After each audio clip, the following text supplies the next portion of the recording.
My testimony today focuses on the issue of China's circumvention of US trade and investment restrictions by entering the US market via Canada. Chinese circumvention can also obviously happen via Canada, but today I will focus on Canada. By Mexico, but I'll focus on Canada. Now, the issue of Chinese circumvention has already become an issue in US Canada trade relations, and Canada has taken steps to address the issue, acknowledging that it is happening or seeking to prevent it from happening. Finding a more comprehensive approach to addressing Chinese circumvention will be a critical part of a successful USMCA joint review. The incentive for circumvention is straightforward. It is created by US tariffs on Chinese imports being higher than the same Canadian tariff on Chinese imports. Since 2018, the US has been raising tariffs on Chinese imports and further restricting Chinese investment into the US. At the end of 2024, average US tariffs on Chinese imports were 11%, and tariffs faced by Canadian products that were USMCA compliant was zero, and the US average WTO MFN rate was around 0.15%. And these tariff differentials already created incentives for Chinese products to circumvent US tariffs via Canada, and the incentive for circumvention has grown. Today, the US trade-weighted tariff on Chinese imports is 43%, and the trade-weighted US tariff on Canadian imports is around 10%.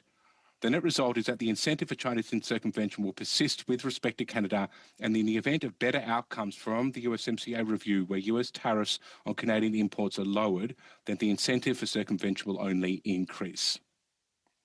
The incentive for circumvention will also result in goods entering Canada from China via third countries, often in Southeast Asia.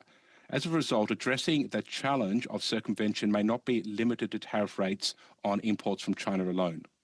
Before proceeding, I want to quickly define what I mean by circumvention, which encompasses three ways that Chinese products can enter the Canadian market.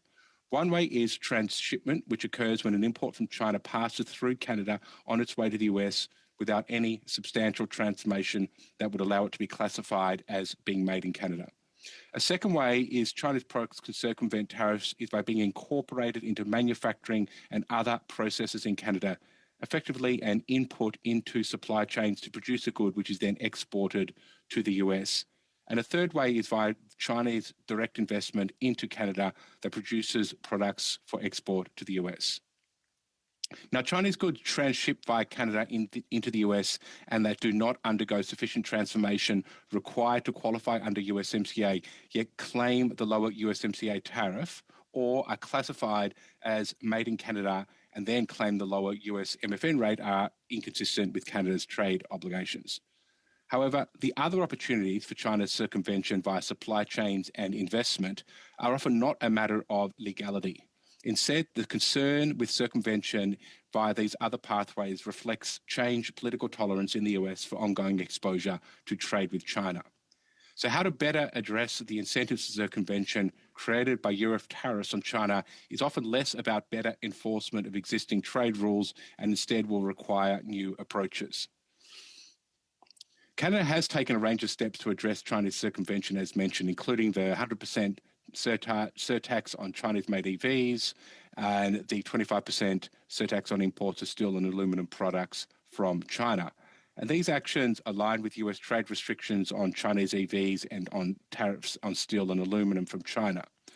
The central policy choice for Canada will be the extent it will be asked to replicate US tariffs and investment screening regime with respect to imports and investment from China and possibly other countries as well. Failure to address US concerns about circumvention risks a successful USMCA review and could lead to ongoing or even higher US restrictions on trade with Canada. While the policy solution is easy to state, determining the extent that Canada should align with the US on its China tariffs and investment restrictions will be challenging, particularly given the extent and size of the US tariffs. In addition, current uncertainty surrounding US policy towards China when it comes to trade also cautions against hastily expanding Canadian tariffs on Chinese imports.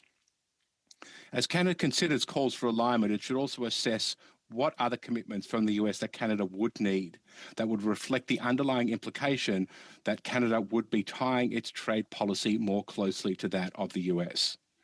In order to better assess these concerns, the following pulls from a report I co-authored with Marty Carmen and was published recently and analyses the extent we are seeing circumvention in the trade data.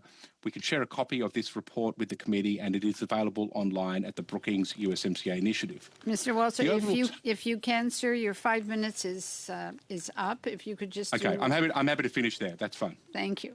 Thank you very much.